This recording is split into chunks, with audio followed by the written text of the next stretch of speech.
di mata kuliah Ekonomi Manajerial. Jadi dosen pengampu kita adalah Pak Prabdoko yang ada di Administrasi Bisnis, Prodi Manajemen Pemasaran.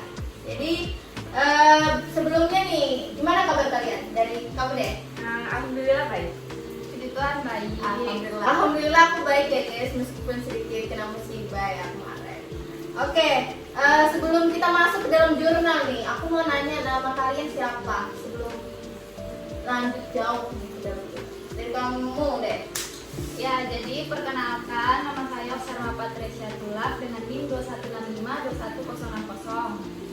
Perkenalkan, nama saya Eli Deska Fitriani dari NIM 2516521072. Kalau saya sendiri sebagai moderator podcast hari ini, Anggi Devi Asari dengan NIM 2165211053. Oke, jadi langsung aja nih ya. Gimana nih Okse sama Deska? Ya. Kalian mau membicarain materi apa sih?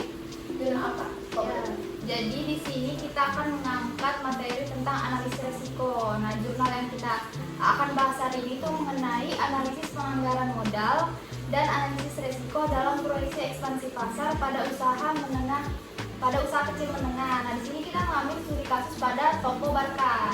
Oke, lanjut nih. Aku mau nanya tentang ekspansi pasar. Tadi kan kamu ada bilang di judul tuh analisis penganggaran modal dan analisis resiko dalam proyek ekspansi pasar pada usaha kecil. Itu tuh ekspansi pasar itu apa sih? Nah, jadi sebelum saya ngejelasin ekspansi pasar itu apa, saya mau kasih gambaran dulu nih, gimana sih, apa aja sih yang dibahas dalam jurnal ini, kenapa kita nelitinya mengenai ekspansi pasar. Nah, jadi menurut data yang diperoleh dari Global Enterprise Monitor pada tahun 2012, tingkat keberlangsungan usaha di Indonesia itu ternyata cenderung cukup rendah, cuman 2,4% aja. Dan tingkat ekspektasi pengembangan pada aktivitas pengusahaan titik awal itu cuma 4%. Nah, berdasarkan data tersebut, ternyata UKM ini banyak yang mengalami kegagalan saat melakukan investasi jangka panjang dalam hal pengembangan usaha. Nah, permasalahan yang menjadi faktor kegagalan UKM itu pada saat pengambilan keputusan investasi itu hanya menggunakan naluri aja, bahkan hanya menggunakan pendapat pribadi pemilik usaha aja. Padahal kan dana yang ditanamkan oleh UKM ke dalam pengembangan usaha ini memiliki jumlah yang cukup besar. Nah, oleh karena itu untuk melakukan investasi tersebut itu harus dapat diperhitungkan secara cermat dan tepat, serta harus dapat memberikan return yang maksimal. Nah, secara data juga ternyata potensi usaha di Indonesia ini cukup besar. Nah, hal tersebut itu membuat para investor lokal maupun asing itu banyak yang tertarik untuk menanamkan dananya di Indonesia. Namun para investor itu seringkali agak ragu mereka atas kemampuan para pengusaha di Indonesia ini dalam perancangan dan penentuan proyeksi pengembangan usaha, khususnya dalam kebijakan proyek ekspansi pasar yang dilakukan oleh UKM. Nah, jadi ekspansi pasar ini apa sih? Jadi ekspansi pasar itu merupakan salah satu keputusan manajerial keuangan yang bertujuan untuk memperluas pangsa pasar dan meningkatkan penjualan serta jaringan usaha. Karena kebutuhan ekspansi pasar ini sangat penting nih bagi keberlangsungan usaha dan pengembangan bisnis. Maka para UKM dan pengusaha itu harus dibantu dan diberi masukan tentang penganggaran modal dan analis resiko dalam proyeksi ekspansi pasar ini.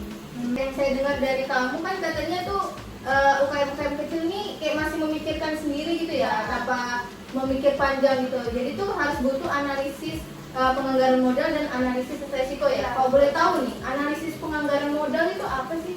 Nah, jadi penganggaran modal sendiri itu memiliki pengertian proses identifikasi, analisis, dan pemilihan berbagai proyek yang pengembaliannya atau arus kasnya diperkirakan diterima lebih dari setahun. Nah, investasi yang dilakukan itu kan menggunakan penganggaran modal, itu umumnya menggunakan model yang berjumlah besar bagi pemilik usaha.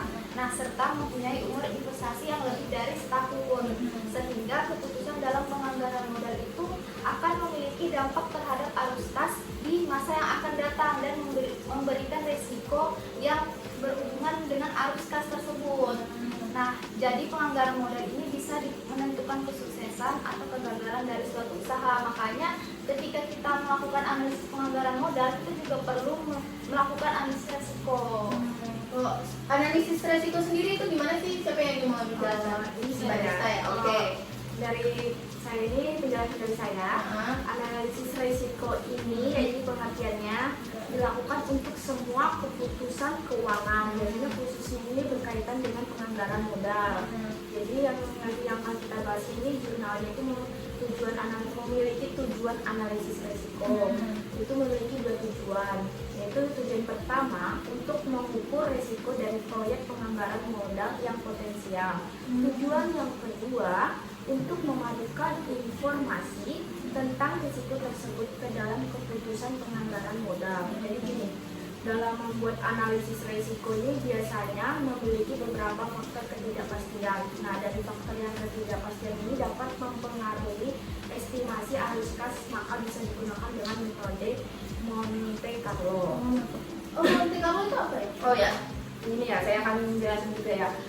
Metode Monte Carlo sendiri ini umumnya biasanya digunakan untuk situasi di mana data itu diinput memiliki ketidakpastian dan diproses hingga menjadi distribusi kemungkinan sendiri. Nah, dari distribusi kemungkinan itu dengan adanya distribusi kemungkinan ini kita itu dapat tahu tuh beberapa standar divisi dari nilai output yang dihasilkan dan kemungkinan output dari yang terbaik, terburuk, dan tersering. Dari dasar dari simulasi metode Carlo ini adalah percobaan elemen kemungkinan dengan menggunakan sampel random atau acak.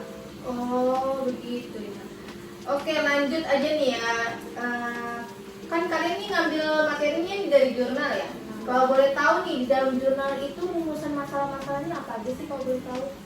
Nah, jadi rumusan masalah yang dalam jurnal ini sendiri itu kita bakal tahu bagaimana melakukan penganggaran modal dari proyek ekspansi pasar pada pembukaan toko baru, serta bagaimana melakukan evaluasi kelayakan rencana investasi. Nah, dengan 4 metode nih, yaitu Net Present Value atau NPV, Internal Rate of Return atau IRR, Profitability Index atau PI, dan Discount Payback Period atau DPP. Jadi dalam penganggaran modal ini kan kita harus hitung mulai dari arus kasnya dulu, baru kita melakukan evaluasi kelayakan rencana investasi. Nah, yang kedua, kita akan tahu bagaimana melakukan analisis risiko dari proyeksi ekspansi pasar yang dilakukan oleh Toko Berkah dengan menggunakan metode simulasi Monte Carlo sesuai yang dijelasin sama Deska tadi.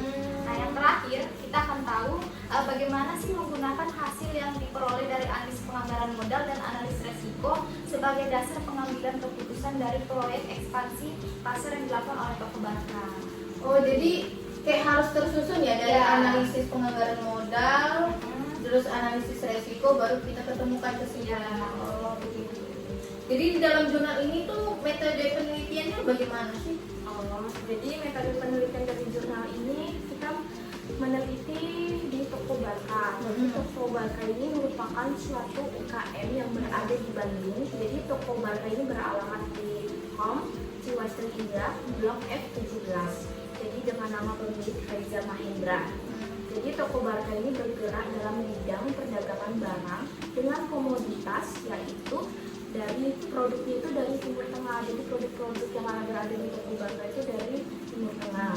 Jadi Toko Berkah ini memiliki rencana bisnis, yaitu melakukan ekspansi pasar yang telah dijelaskan sama Oksy tadi, dengan pembukaan toko baru dengan nilai investasi sebesar 440.900.000 rupiah selama 5 tahun. Nah, sedangkan waktu penelitian ini tuh dimulai dari bulan Januari 2018 sampai dengan bulan Agustus 2018. Nah, jadi penelitian ini berkaitan dengan latar belakang dan kondisi saat ini dari subjek yang diteliti dan rencana investasi subjek di masa yang akan datang. Oke, kita lanjut nih ke pembahasan selanjutnya. Aku mau tahu nih, kan kamu tadi ada bilang nih proyeksi arus kas dan kelayakan rencana investasi. Aku belum tahu nih, itu tuh apa sih? Oke, jadi kita balik lagi ke awal. Kalau jurnal ini kita membahas mengenai analisis penganggaran modal dan analisis resiko. Nah, untuk menganalisis resiko ini kita harus melakukan analisis penganggaran modal terlebih dahulu. Nah, di dalam analisis penganggaran modal itu ada yang namanya pembuatan proyeksi arus kas dan evaluasi kelayakan rencana investasi. Nah, pembuatan proyeksi arus kas itu berdasarkan berdasarkan data yang telah dikumpulkan itu selanjutnya akan dilakukan yang namanya proyeksi arus kas, dimulai dari pengeluaran dana investasi awal sampai arus kas yang akan didapatkan dan dikeluarkan Nah, proyeksi arus kas ini dibuat dengan dua macam. Yang pertama, proyeksi arus kas untuk keadaan dasar dengan faktor-faktor asumsi yang tetap. Nah, yang kedua, proyeksi arus kas dengan keadaan yang berbeda dan dengan faktor-faktor asumsi random yang kemudian itu akan dilakukan untuk analisis resiko dari proyek tersebut. Nah, yang kedua itu ada evaluasi kelayakan rencana investasi. Sesuai sama yang tadi di awal saya jelaskan, kan kita akan mengetahui bagaimana cara penghitungan yang kayak NPV, IRR, PI sama DPP itu yang dimaksud dengan evaluasi kelayakan rencana investasi. Nah, ketika kita sudah menghitung pembuatan proyeksi arus kas sama evaluasi kelayakan rencana investasi, kemudian baru kita bisa masuk ke analisis risiko dengan menggunakan metode Monte Carlo gitu. Oke, lanjut ya. Setelah kamu Okse menjelaskan tentang evaluasi kelayakan rencana investasi dan pembuatan proyeksi arus kas, aku mau tahu nih, untuk mendapatkan kesimpulan dari semua jurnal itu gimana sih? Sebelum ke pembahasan, kita itu harus tahu mengenai rincian biaya pembukaan toko. Jadi rencana pembukaan toko ini dihitung berdasarkan kebutuhan dalam kesiapan pembuatan toko. Jadi investasi berupa sewa gedung ini diasumsikan selama 5 tahun. Jadi rincian biaya toko Barca ini bisa dilihat pada tabel biaya tenaga kerja. Jadi jumlah keseluruhan personilnya itu ada 4. Jumlah keseluruhan besaran gaji per bulannya 10 juta, jumlah keseluruhan total gaji per bulannya 18 juta, dan ada biaya toko bisa dilihat pada tabel, jumlah keseluruhannya 2.400.000, dan ada biaya umum. Biaya umum itu jumlah keseluruhan bisa dilihat pada tabel dan jumlah keseluruhannya 3 juta. Dan ada biaya amortisasi sewa bisa dilihat pada tabel, jumlah keseluruhan biaya sewanya 375 juta dan jumlah keseluruhan amortisasi per bulannya 6.250.000. Dan ada biaya penyusutan aktiva tetap dan inventaris bisa dilihat pada tabel. Jumlah keseluruhan dari biaya perolehannya yaitu 56.075.000, keseluruhan dari jumlah perolehannya 21.900.000, dan ada jumlah keseluruhan biaya penyusutan per bulan 1.260.250 rupiah.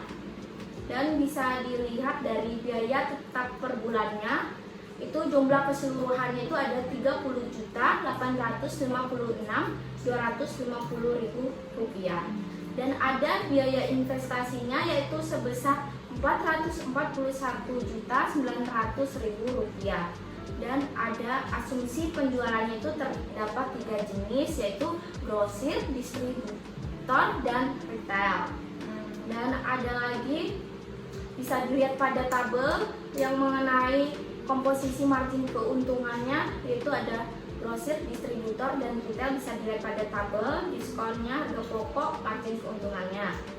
Dan ada juga bisa dilihat juga pada tabel, yaitu mengenai uraian grosir, distributor, retail. Jadi total rata-rata transaksi per bulannya ada 820. Oke, jadi setelah kita tahu kan dari rincian pembukaan tokonya, kita baru bisa masuk ke analisis penganggaran modal. Sesuai yang saya jelaskan di awal, kalau misalnya analisis penganggaran modal itu kita harus tahu proyeksi arus kasnya sama melakukan evaluasi kelayakan usaha. Nah, proyeksi arus kas ini kita akan melakukan analisis dengan perhitungan break-even point atau BEP sama payback period. Nah, analisis kita masuk ke analisis yang pertama yaitu BEP. Dalam pembuatan analisis BEP, sebelum ditentukan asumsi-asumsi terhadap pendapatan, biaya barang siap dijual atau cost of goods sold atau COGS, margin penjualan, dan biaya overhead. Nah, kita bisa melihat asumsi-asumsi tersebut pada tabel. Yang pertama, asumsi penjualan. Di situ pada tabel kita bisa melihat kalau jumlah transaksi per bulannya itu ada 820. Nah, kemudian total omsetnya pada jumlah penganggaran sama rata-rata penjualan itu. Kemudian dari situ kita bisa melihat rata-rata penjualan per bulan nih dengan total 188 juta. Kalau yang per tahun itu 2.256 juta. Kemudian kita bisa lihat pada tabel asumsi COGS. Persen COGS itu rata-ratanya 75%. Kemudian rata-rata COGS per bulan itu ada 143 juta dan rata-rata COGS per tahun itu 1.716 juta. Nah, berdasarkan perhitungan di atas itu kita bisa memperoleh margin penjualan yaitu sebesar 23,94% dari margin penjualan setiap tahun yaitu 23,94%. Kita bisa menghitung keuntungan kotor toko itu selama 1 tahun yang dapat diperkirakan yaitu 540 juta. Kemudian kita masuk ke asumsi biaya overhead, bisa dilihat pada tabel ya.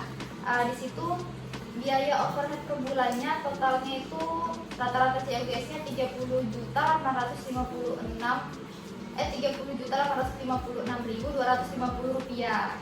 Nah, biaya overhead per tahunnya dengan rata-rata COGS-nya 370.275.000 rupiah.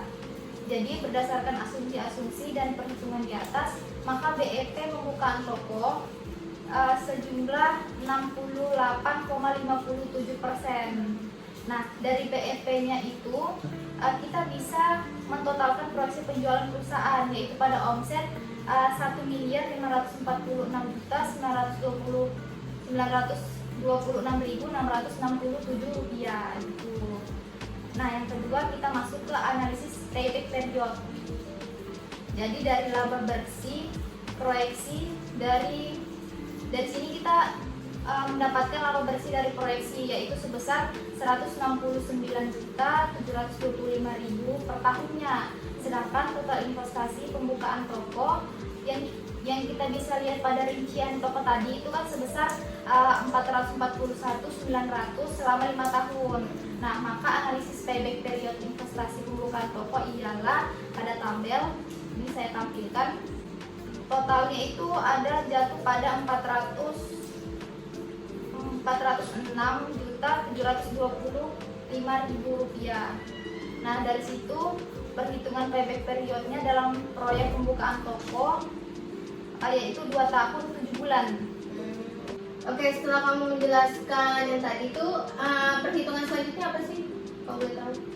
Untuk perhitungan selanjutnya itu ada evaluasi kelayakan. Evaluasi kelayakan ini ada net present value. Jadi dalam mengevaluasi dengan menggunakan net present value, yakni interest rate yang digunakan mengikuti interest rate Bank Indonesia Juli 2018 yaitu sebesar 6%. Jadi hasil perhitungan net present value ini dapat dilihat pada tabel berikut ini, yaitu ada sampai tahun kelima ya, bisa dilihat, dan interest rate-nya itu ada 6%. Kita ambil contoh nih ya, dari tahun ke-1 169.725.000 rupiah dengan interest rate 6% dengan hasil 0,943. Jadi hasil dari 0,943 ini kita dapat dari tabel rumus present value, memang dari sananya. Jadi hasil present value-nya ya ini 160.050.675 rupiah sampai tahun berikutnya. Jadi total keseluruhan dari net present value dari tahun 1 sampai tahun kelima ya ini 272.981.700 rupiah. Nah, dari total operating cash inflow present value ini totalnya yakni 714.880.700 rupiah. Untuk selanjutnya ada profitability index atau P. Profitability index ya ini rumusnya present value of cash inflow dibagi initial investment, yaitu 714.880.700 rupiah dibagi 441.900.000 rupiah, ya ini hasilnya sebesar 1,62. Dan selanjutnya internal rate of return, ya ini dalam membuat internal rate of return dibuat dua perhitungan dengan dua tingkat suku bunga yang berbeda. Suku bunga pertama kan 6% dan suku bunga kedua 30%. Maka bisa dilihat pada tabel berikut ini. Nah, internal rate of return ini contohnya ini sama aja seperti net present value. Bisa dilihat Untuk perhitungannya itu sama aja. ya. Dan hasilnya dari ini yaitu net internal rate of return pada proyek pembukuan toko yaitu sebesar 28%. Yang terakhir ada diskon payback period. Nah, bisa dilihat pada tabel berikut ini ada sampai tahun kelima, maka nilai diskon payback periode pada proyek pembukuan toko yaitu sebesar 2,08 tahun. Selanjutnya baru kita bisa masuk ke analisis resiko. Nah, dalam proyeksi ekspansi pasar dengan pembukaan toko ini dilakukan analisis risiko rencana investasi dengan menggunakan metode Monte Carlo yang tadi.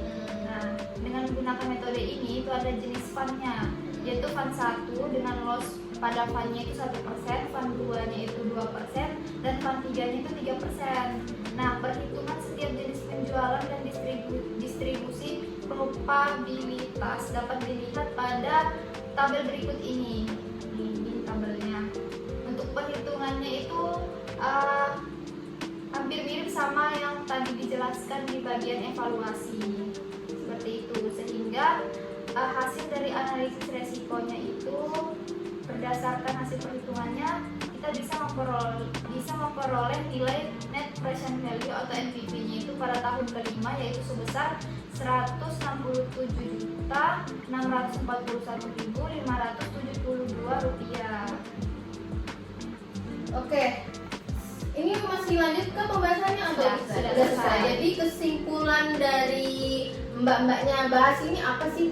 Jadi kesimpulan berdasarkan hasil perhitungan nilai proyek dengan menggunakan evaluasi kelayakan dan perhitungan net present value setelah menggunakan analisis risiko dengan simulasi Monte Carlo, maka dapat disimpulkan pada proyek ekspansi pasar pada toko Barca yakni net present value yang diperoleh pada proyek pembukaan toko dengan tingkat suku bunga 6% yaitu sebesar 272.981.700 rupiah atau nilai net present value-nya lebih besar daripada 0, maka proyek ekspansi pasar layak untuk dilanjutkan. Dan untuk kesimpulannya internet rate of return ini pada proyek pembukaan toko yaitu sebesar 28% atau nilai IRR positif, maka proyek ekspansi pasar layak untuk dilanjutkan. Yaitu berikutnya indeks profitabilitas atau profitability index P pada proyek pembukaan toko yaitu sebesar 1,62 atau P lebih besar daripada 1, maka proyek ekspansi pasar layak untuk dilanjutkan. Nah, selanjutnya ini ada pada periode pengembalian yang didiskontokan atau diskon payback period atau DPP. Nah, dengan nilai toko yaitu 2,8 tahun atau DPP-nya ini lebih kecil dari 5 tahun, maka proyek ekspansi pasarnya layak untuk dilanjutkan. Nah, yang terakhir, bentuk analisis resiko menggunakan simulasi Monte Carlo, kesimpulannya itu karena menghasilkan nilai NPV-nya itu pada tahun kelima sebesar 167.641.572 rupiah atau NPV-nya ini lebih besar daripada 0, maka proyeksi ini layak untuk dilanjutkan karena tidak akan beresiko bagi toko Barca.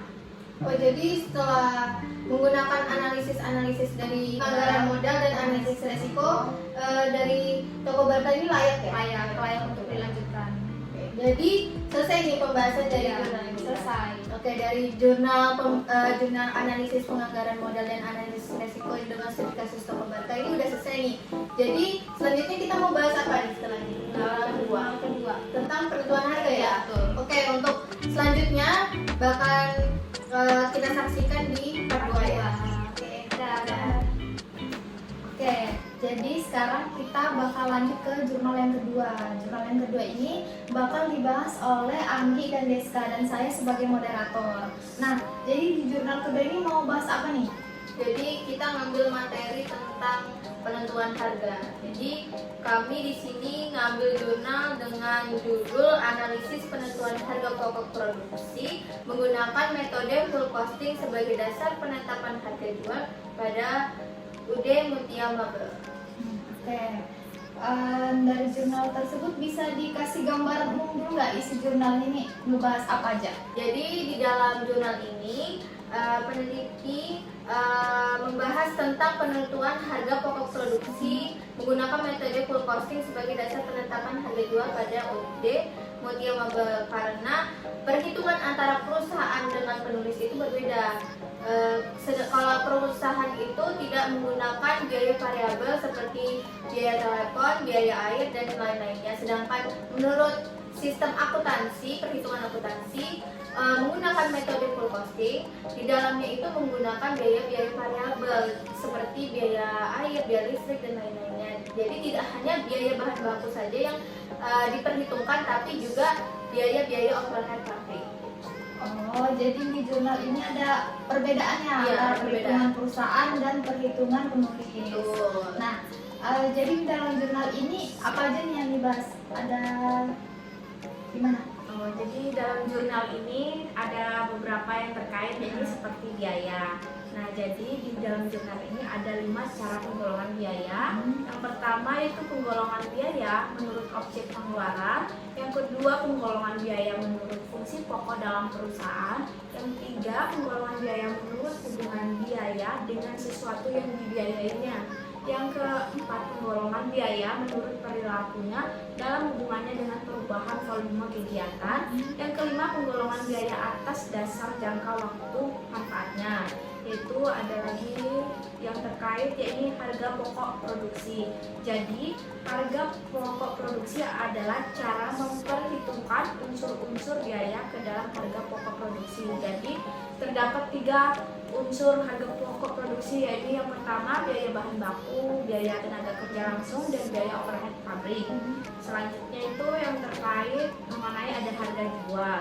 Jadi perusahaan ini dalam harga jualnya ini ada 6 prosedur langkahnya, yaitu yang pertama perusahaan dengan hati-hati menyusun tujuan-tujuan pemasarannya.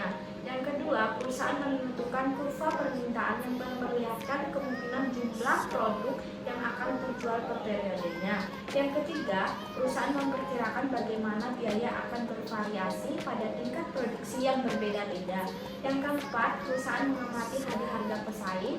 Kelima, perusahaan memilih salah satu metode penerapan harga. Dan yang terakhir, yang keenam ini perusahaan memilih harga final. Ini yang terkait selanjutnya yang ini mengenai metode penentuan harga pokok produksi. Jadi dalam perhitungan unsur-unsur biaya ke dalam harga pokok produksi, ini dalam memperhitungkan unsur-unsur biaya ke dalam harga pokok produksi, ini terdapat 2 pendekatan. Yang pendekatan yang pertama yaitu full costing dan variable costing. Jadi apa sih itu full costing dan variable costing? Jadi metode full costing yaitu semua biaya produksi baik yang sifatnya tetap maupun yang bersifat variabel, ini dianggap bagian dari harga pokok produksi. Sedangkan metode variable costing yaitu biaya overhead pabrik diperlukan periode biaya dan tidak merupakan bagian dari harga barang dalam proses dan harga pokok barang yang diproduksi. Yaitu selanjutnya mengenai metode harga pokok pesanan. Ya ini cara pengumpulan harga pokok produksi dari mana biaya-biaya produksi dikumpulkan untuk sejumlah produk tertentu atau jasa yang dapat dipisahkan identitasnya dan yang perlu ditentukan harga pokoknya secara individual. Nah, ini ada lagi yang terkait berupa metode harga pokok proses. Jadi metode ini ini digunakan untuk barang-barang yang diproduksi melalui cara pengolahannya yang berkesinambungan atau melalui proses produksi massal ketika unit-unit bahan yang dikerjakan tidak dapat dibedakan satu sama lain selama satu proses fabrikasi atau lebih. Oke, tadi kan di awal saya dengar kalau ada perbedaan perhitungan antara perusahaan sama peneliti ya. Nah, mungkin bisa dijelaskan dulu nih, gimana sih perhitungan dari segi perusahaannya? Perhitungan dari segi perusahaan pada UD Mutia Mebel, yaitu perhitungannya seperti harga pokok produksi dalam pembuatan satu buah lemari, pakaian 2 pintu dan rak buku 5 susun hanya membebankan biaya bahan baku seperti kayu, biaya tenaga kerja, dan bahan penolong. Jadi harga jual ditetapkan oleh usaha setelah memperhitungkan harga pokok produksi yang dikeluarkan dan ditambah dengan laba yang diinginkan usaha, maka usaha menargetkan harga jual satu buah lemari itu sebesar Rp4.075.000. Jadi dalam satu buah rak senilai Rp3.470.000. Usaha ini memperkerjakan 6 karyawan dengan upah harian per jam. Dalam sebulan usaha ini mampu mengerjakan 4 buah lemari pakaian dan sebuah rak buku untuk dijual. Yang pertama ini ada satu spesifikasi pesanannya itu lemari pakaian 2 pintu, jumlahnya 4 buah. Ada 2 biaya bahan baku untuk lemari pakaian 2 pintu dan rak buku. Bisa dilihat tabelnya biaya bahan UD Mutia Mebel bisa dilihat. Dan yang ketiga itu ada biaya tenaga kerja. Jadi pada UD Mutia Mebel tenaga kerja langsung yang bekerja pada bagian produksi atas permintaan pesanan lemari ini sebanyak 4 buah dan rak buku terbagi menjadi 3, yaitu bagian dasarnya sebanyak 2 orang, bagian setengah jadi sebanyak 2 orang, dan bagian finishing sebanyak 2 orang. Jadi sistem pengupahan didasarkan pada upah harian dan dalam 1 bulan para pekerja bekerja selama 26 hari dalam jam kerja selama 8 jam per hari. Adapun perhitungan biaya tenaga kerja langsung pada UD Mutia Mebel bisa dilihat pada tabel berikut ini. Bisa dilihat. Dan ada biaya bahan penolong. Biaya bahan penolong ini adalah bisa dilihat juga pada tabel berikut ini, tabel biaya bahan penolong. Dan ada yang kelima ini perhitungan harga pokok produksi UD Mutia Mebel bisa dilihat dengan penjelasan. Dengan demikian harga pokok produksi untuk lemari 2 pintu adalah harga pokok produksi per unit itu 9.881.000 dibagi 4 unit jadi sama, jadi jumlahnya Rp2.470.250 per unitnya. Jadi pesanan 1 itu Rp2.470.250 per unit. Pesanan kedua Rp2.103.000 per unit. Bisa dilihat perjunalannya dilihat sebagai berikut. Ada perjunalan pemakaian bahan baku, pemakaian bahan penolong, distribusi gaji dan upah, dan ada pembebanan BOP seperti menutup BOP dibebankan ke BOP sesungguhnya jika selisih menguntungkan. Bisa dilihat ada produksi selesai pada akhir periode. Lanjut, karena tadi ada kelupaan masukin ini, yaitu perhitungan harga jual menurut perusahaan UD Mutia Mebel. Jadi di sini untuk menentukan harga jual, perusahaan menginginkan keuntungan sebesar 65% dari biaya produksi yang dikeluarkan. Contohnya pesanan yang pertama, lemari pakaian 2 pintu. Harga pokok produksinya itu Rp9.881.000. Sedangkan laba yang diinginkan 65% nih. Jadi totalnya Rp6.422.650. Jadi total harga jualnya Rp16.303.650. Jadi di per unitnya dibagi 4 menjadi Rp4.075.000. Untuk pesanan yang kedua nih, rak buku 5 susun. Harga pokok produksinya Rp2.103.000. Laba yang diinginkan 65% yaitu Rp1.366.950. Jadi harga jualnya per unitnya itu Rp3.470.000. Dan demikian, harga jual per unit lemari 2 pintu sebesar Rp4.075.000 dan harga jual per unit untuk rak buku sebesar Rp3.470.000. Oke, kita lanjut jurnal untuk penyerahan produk selesai kepada pemesan, yaitu kas di debit Rp20.243.520, penjualannya Rp20.243.520 di kredit. Terus di debit harga pokok penjualan Rp12.268.800 dan di kredit persediaan produk selesai yaitu Rp12.268.800. Oke, itu tadi dari segi perusahaannya. Nah, kalau dari segi penulis sendiri tuh gimana sih cara perhitungannya? Jadi dari segi penulis, dia menggunakan metode full costing. Jadi dapat dilihat dari tabel situ. Daftar biaya depresi, dia menambahkan daftar biaya depresi UD Mutiara Mabel. Dapat dilihat peralatan mesin yang digunakan untuk memproduksi produk yang sedang dikerjakan tuh ada beberapa macam. Dilihat pada tabel. Setelah itu ada tabel yang kedua tentang harga perolehan yang berbeda mesinnya. Terus itu kita masuk yang ke pertama, biaya overhead pabrik. Jadi seperti yang saya jelaskan sebelumnya, jadi di metode full costing ini kita menambahkan dengan biaya overhead pabrik. Jadi dari penelitian ini penulis akan menghitung harga pokok produksi dengan dasar pembebanan biaya dengan tarif BOP. Dasar pembebanan yang digunakan adalah biaya tenaga kerja langsung. Maka tarif BOP dapat dihitung dengan rumus yang akan saya tampilkan. Jadi yang pertama itu ada taksiran biaya overhead pabrik dibagi taksiran biaya tenaga kerja langsung dikali 100%. Itu untuk rumus persentase BOP dari biaya tenaga kerja langsung. Dapat dilihat itu hasilnya sebesar 22% ya. Oke, lanjut. Yang kedua, itu tuh kita menerapkan perhitungan harga pokok produksi. Dengan menggunakan metode full costing, pada penentuan harga pokok produksi dalam perhitungan terdiri dari biaya bahan baku, biaya tenaga kerja, dan biaya overhead pabrik. Jadi nggak cuma biaya bahan baku aja nih sama tenaga kerja, tapi ada overhead pabrik. Jadi lanjut, yang ketiga, perhitungan harga pokok produksi menggunakan metode full costing pada UD Mutiara Mabel. Dapat dilihat dari tabel di situ.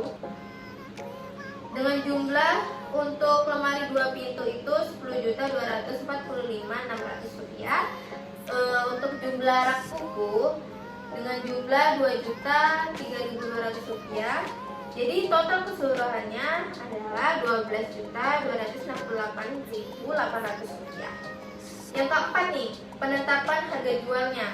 Jadi berdasarkan perhitungan harga pokok produksi menggunakan metode full costing, maka ditetapkan harga jual untuk satu buah lemari pakaian 2 pintu dan rak buku 5 susun adalah yang pertama lemari pakaian 2 pintu, pesanan pertama ya. Itu harga pokok produksi yang tadi sebelumnya itu kan Rp10.245.600. Terus ada laba yang diinginkan 65%, yaitu Rp6.659.640. Nanti saya akan tampilkan. Terus harga jual yang dibebankan kepada pemesan sebesar Rp16.005.240. Terus harga jual per unit itu Rp16.905.240 bagi 4 unit sama dengan Rp4.226.310. Oke, lanjut. Untuk pesanan kedua nih, rak buku ya. Harga pokok produksinya itu Rp2.023.200. Terus laba yang diinginkannya 65% nih, jadi sebesar Rp1.315.80. Jadi harga jual per unit itu tuh Rp3.338.280. Oke, kita lanjut nih perbandingan perhitungan perusahaan dengan perhitungan penulis.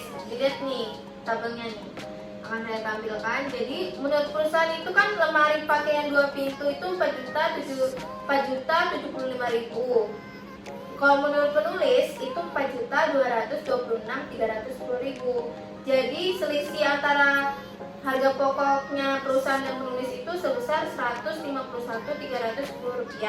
Sedangkan di rak buku itu tuh menurut perusahaan itu Rp3.470.000, sedangkan menurut penulis sendiri itu tuh Rp3.338.280. Jadi selisihnya tuh antara perusahaan dan penulis itu Rp131.720. Oke, jadi itu tadi untuk pembahasan penentuan harga dari segi perusahaan dan segi penulis. Nah, jadi kesimpulan dari pembahasan pada jurnal sendiri ini apa nih? Jadi kesimpulan dari keseluruhan jurnal ini ya, menurut perusahaan UD Mutia Mabel memperhitungkan harga pokok lemari selama sebulan. Perusahaan selama ini hanya membebankan biaya bahan baku, biaya tenaga kerja, dan belum membebankan biaya listrik, biaya air, dan lain-lainnya. Biaya telepon juga, biaya depresi juga, sebagai biaya overhead pabrik. Sedangkan pada prinsip akuntansi sendiri, untuk menghitung harga pokok produksi harus menggunakan metode harga pokok pesanan, yaitu kayak metode full costing dan metode variabel yang tadi dijelaskan oleh Deska. Untuk kesimpulan selanjutnya, ini terdapat perbedaan perhitungan harga pokok produksi antara UD Mutia Mebel dengan penulis yang menggunakan full costing, yaitu harga pokok produksi lemari pakaian 2 pintu menurut perusahaan sebesar Rp4.075.000 dan Rp3.470.000 untuk produk rak buku. Sedangkan harga pokok produksi lemari pakaian 2 pintu menurut penulis sebesar Rp4.226.310 dan Rp3.338.280 untuk produk rak buku. Jadi selisih harga pokok ini disebabkan adanya perbedaan perhitungan biaya overhead pabrik seperti biaya listrik, biaya telepon, dan biaya depresiasi mesin dan kendaraan. Dalam menghitung biaya overhead pabrik, perusahaan hanya memasukkan biaya bahan penolong. Ya, betul yang dijelaskan Deska. Jadi itu dari sini itu terdapat selisih harga jual antara perhitungan perusahaan UD Mutia Mabel dengan penulis dengan menggunakan metode full costing, yaitu sebesar Rp151.310 untuk produk lemari pakaian 2 pintu dan Rp131.720 untuk produk rak buku. Begitu kesimpulannya untuk jurnal ini. Oke, jadi sekian keseluruhan pembahasan dari jurnal penentuan harga. Jadi bisa kita lihat dari penjelasan Deska dan Andi tadi kalau ternyata ada perbedaan antara perhitungan penentuan harga perusahaan dan penulis. Kalau perusahaan dia tidak menerapkan biaya overhead, sedangkan penulis menerapkan biaya overhead, gitu ya? Iya betul. Karena menggunakan metode full costing. Oke, jadi sekian penjelasan mengenai jurnal yang kedua. Oke, sekian dari podcast kami hari ini. Jangan lupa di like, comment, and subscribe. Tugas untuk kami ini. Semoga bahasan kami di podcast ini bermanfaat untuk kalian. Kurang lebihnya mohon dimaafkan. Wassalamualaikum warahmatullahi wabarakatuh. Selamat sore, siang, pagi, malam. Bye-bye.